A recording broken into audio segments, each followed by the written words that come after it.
Hello साथियों, कैसे हैं आप सब लोग। स्वागत है आप सभी का मेरे यूट्यूब चैनल एसबी क्लासेस में। तो साथियों, आज ये लेक्चर 5 है। अभी तक लेक्चर 4 में हम लोग विभिन्न एक्ट के बारे में पढ़े थे। तो इस लेक्चर में अगले एक्ट के बारे में पढ़ेंगे। अगला एक्ट हमारा है 1858 का अधिनियम।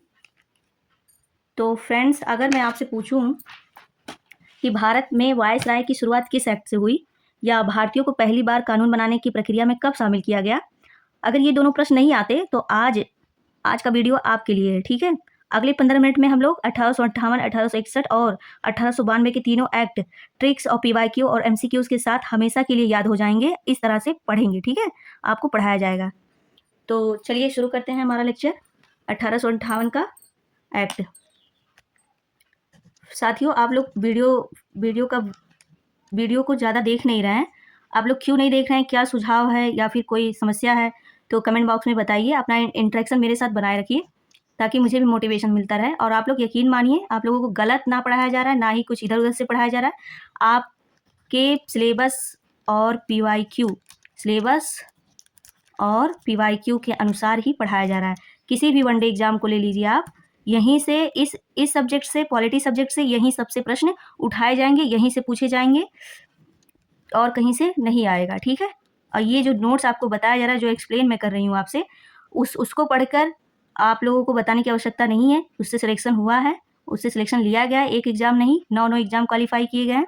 तो आप लोग इस बात से निश्चिंत रहिए, आप लोगों को एकदम मजबूत कंटेंट दिया जा रहा है। और पढ़ाने की शैली भी मेरी ठीक है, इतनी कोई ख़राब नहीं है। मेरे पास भी एक्सपीरियंस है, मैंने भी पढ़ाया हुआ है। तो आप लोग कमेंट बॉक्स में सुझाव दीजिए। ठीक है, और पढ़िए निश्चिंत होकर। तो चलिए हम लोग अपने लेक्चर की शुरुआत करते हैं। बात करते हैं 1858 का एक्ट।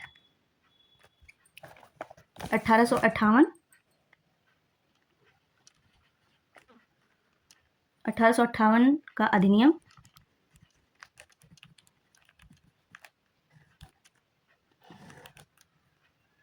ये अधिनियम, इसको कहा जाता है भारत सुशासन अधिनियम।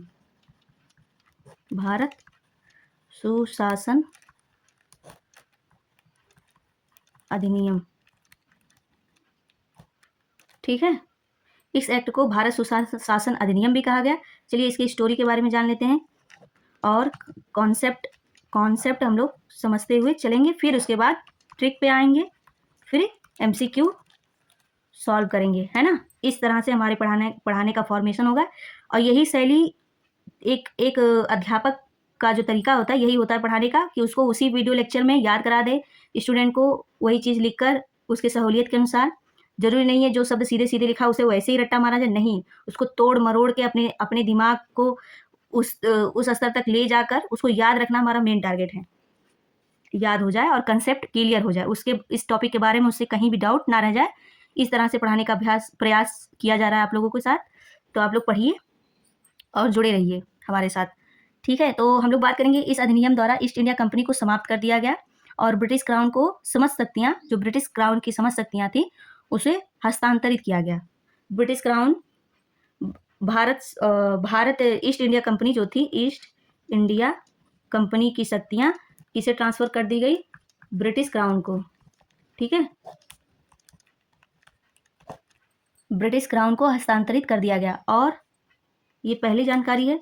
दूसरा क्या है? भारत के गवर्नर जनरल का पदनाम बदलकर, ये जो भारत के गवर्नर जनरल का जो पदनाम रखा गया था अगले एक्ट में, भारत के गवर्नर जनरल का पदनाम बदलकर क्या कर दिया गया था? वायसराय कर दिया गया, इसी एक्ट के माध्यम से। अभी मैंने वीडियो के स्टार्टिंग में आप लोगों से पूछा था, तो आप लोगों को आंसर मिल गया ना। अब आप लोग सेटिस्फाई हो सकते हैं, वायसराय कर दिया गया। ठीक है, अब उसके बाद, और ये वायसराय जो बने थे, प्रथम वायसराय कौन बने थे?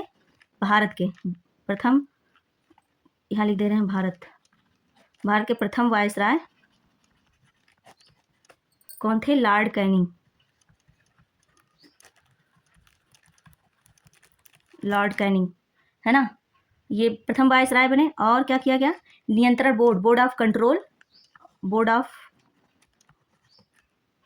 कंट्रोल,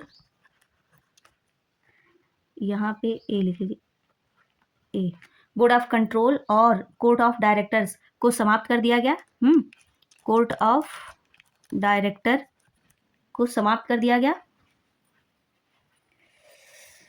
उसके बाद क्या किया गया, इस प्रकार जो जो दोनों काउंसिल थे, इन दोनों को समाप्त करने के बाद Pitt's India act 1700, Pitt's India act कब बना था बताइए जल्दी, हम नहीं बताएंगे। पिट्स इंडिया एक्ट के दौरान शुरू हुई जो द्वैत शासन प्रणाली थी वो भी समाप्त हो गई। इसी एक्ट के हटाने के बाद तुरंत ये एक्ट अपने आप समाप्त हो गया। ठीक है, ये भी इस प्रावधान में चेंजेस आए थे। ठीक, और क्या हुआ, इसने भारत सचिव secretary of state for India का एक नया पद सृजित किया जो ब्रिटिश संसद के प्रति उत्तरदायी था। ये जो भारत सचिव का जो पद था, भारत सचिव का पद किसके प्रति उत्तरदायी था? ऑब्वियसली ब्रिटिश के प्रति उत्तरदायी होगा, क्योंकि उन्हीं लोगों ने बनाया था। ठीक है, ब्रिटिश संसद के प्रति उत्तरदायी था और ब्रिटिश कैबिनेट का सदस्य था। जो ब्रिटिश पार्लियामेंट में जो कैबिनेट थे उसके सदस्य भी थे ये लोग। ठीक है, ये भारत सचिव। अब फिर इसे ये तो मैंने आपको बता दिया। और भारत सचिव की सहायता के लिए, ये जो भारत सचिव जी थे जो बनाया गया था, इनकी सहायता के लिए 15 सदस्यीय क्या बनाया गया, 15 सदस्यीय भारत परिषद की स्थापना की गई। ठीक है, भारत परिषद की स्थापना की गई और यह परिषद एक सलाहकारी संस्था थी। ये जो भारत सचिव का संस्था थी, ये कौन सी संस्था थी? सलाहकारी थी। ये नहीं कि निर्णय लेंगे, निर्णय तो हमारे लॉर्ड भैया लेंगे, कौन? लॉर्ड कैनिंग जी लेंगे। सलाहकारी संस्था ही थी, ये निमात्र संस्था थी, ऐसा कुछ नहीं था, आप लोगों ने देखा ही है।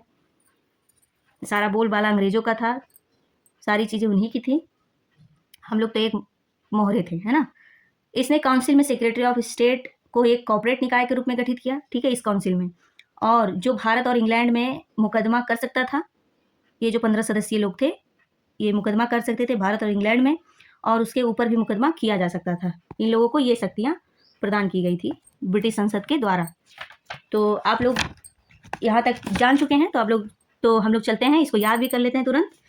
ठीक है, हमने आपको स्टोरी बता दिया, कॉन्सेप्ट भी समझा दिया। आपका अगर कोई डाउट हो, कोई समस्या हो तो कमेंट में ज़रूर बताइए।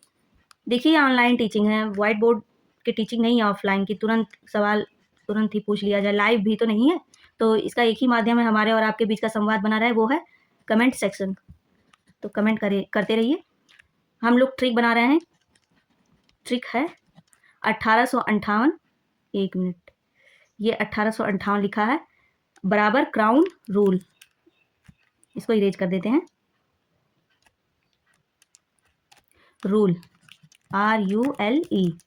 ठीक है, अब इसके की पॉइंट याद कर लेते हैं, क्या करेंगे। क्या हम लोगों ने पढ़ा? कंपनी, जो मैंने अभी आपको ऊपर कॉन्सेप्ट समझाया है उसी का एक शॉर्ट फॉर्म यहाँ पे मैं लिख दे रही हूँ ताकि और आपको याद हो जाए। देखिए, पढ़ाते सभी हैं, कंटेंट सबके पास वही है, कोई कहीं मैं ये नहीं कर दे रही हूँ 1857 कर दे रही हूँ। जो बात जिसमें जो लिखी गई है वही बताया जा रहा है, बस फ़र्क क्या है, शैली में अंतर क्या है, याद करा देना, यही मेन चीज़ होता है। ठीक है, किसी भी अध्यापक का एक ये जिम्मेदारी बनती है कि उस स्टूडेंट को याद हो जाए। तो कंपनी रूल समाप्त हो गया। ठीक है, और क्या हुआ, ब्रिटिश क्राउन का शासन शुरू हुआ। सारी चीज़ें आपको ऊपर एक्सप्लेन की गई हैं, यहाँ पे शॉर्ट फॉर्म में लिख दे रहे हैं हम। और सेक्रेटरी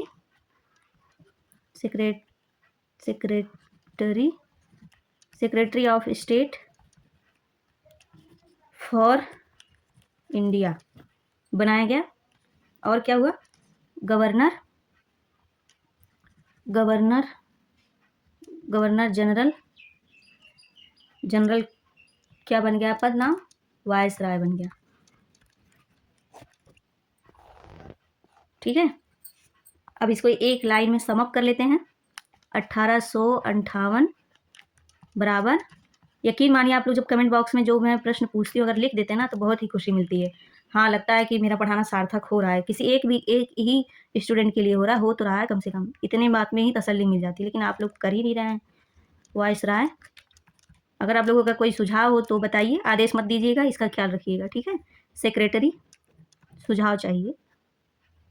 सेक्रेटरी ऑफ स्टेट। ये एक लाइन में हमारा सारा ट्रिक हम लोगों ने एक सूत्र में लिख लिया। 1858 बराबर क्राउन प्लस, बोलते रहिए आप लोग भी, 1858 बराबर crown plus viceroy plus secretary of state हो गया।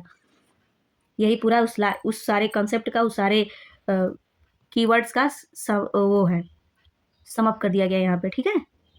अब इस पे एक एमसीक्यू बन जाएगा, क्या पता है कि भारत का पहला वायसराय कौन बना? भारत का पहला वायसराय कौन है? कमेंट में बताइए, ठीक है। अब हम लोग बात करेंगे 1861 का अधिनियम, जिसे कहा गया इंडियन काउंसिल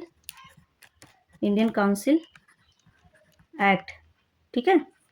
अब इसका स्टोरी जान लेते हैं, इसके कॉन्सेप्ट को जान लेते। ये उतना नहीं है रिलेवेंट, ये इंपॉर्टेंट है। वो ऊपर वाला जो हमने बताया एक्ट 1858, वो मोस्ट इंपॉर्टेंट है। इसमें खाली कुछ लोगों के नाम याद करने, बस, और कुछ नहीं। जो याद करना वो मैं बता दूंगी, ठीक है, इंपॉर्टेंट।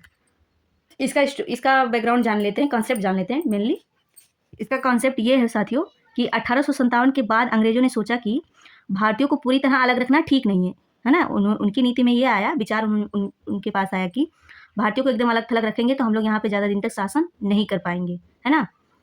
ये जब क्रांति हुई 1857 की क्रांति, तब इन लोगों के पल्ले ये दिमाग पड़ी थे।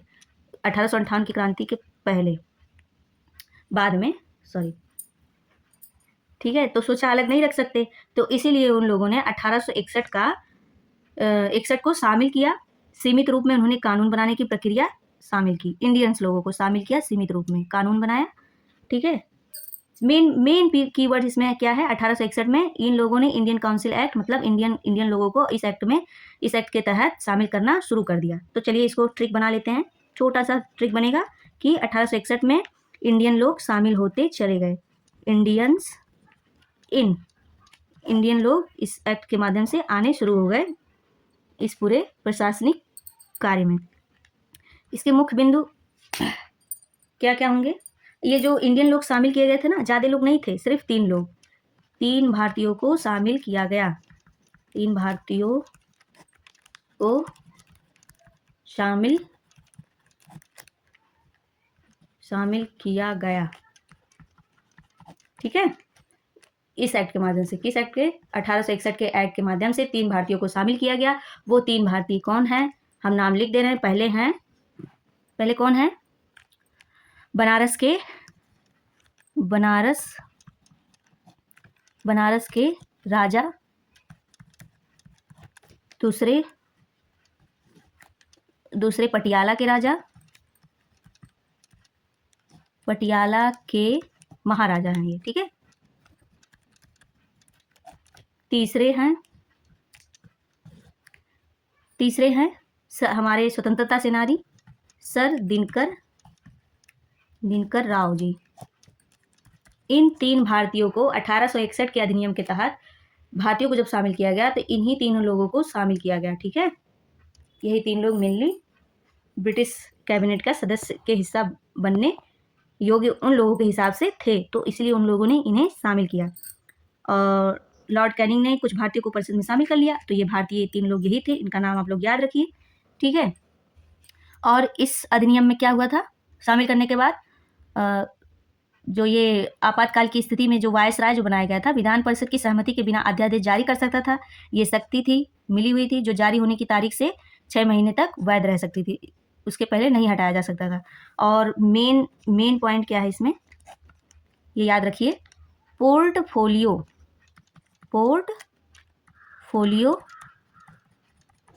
ये पूछा जा सकता है। पोर्टफोलियो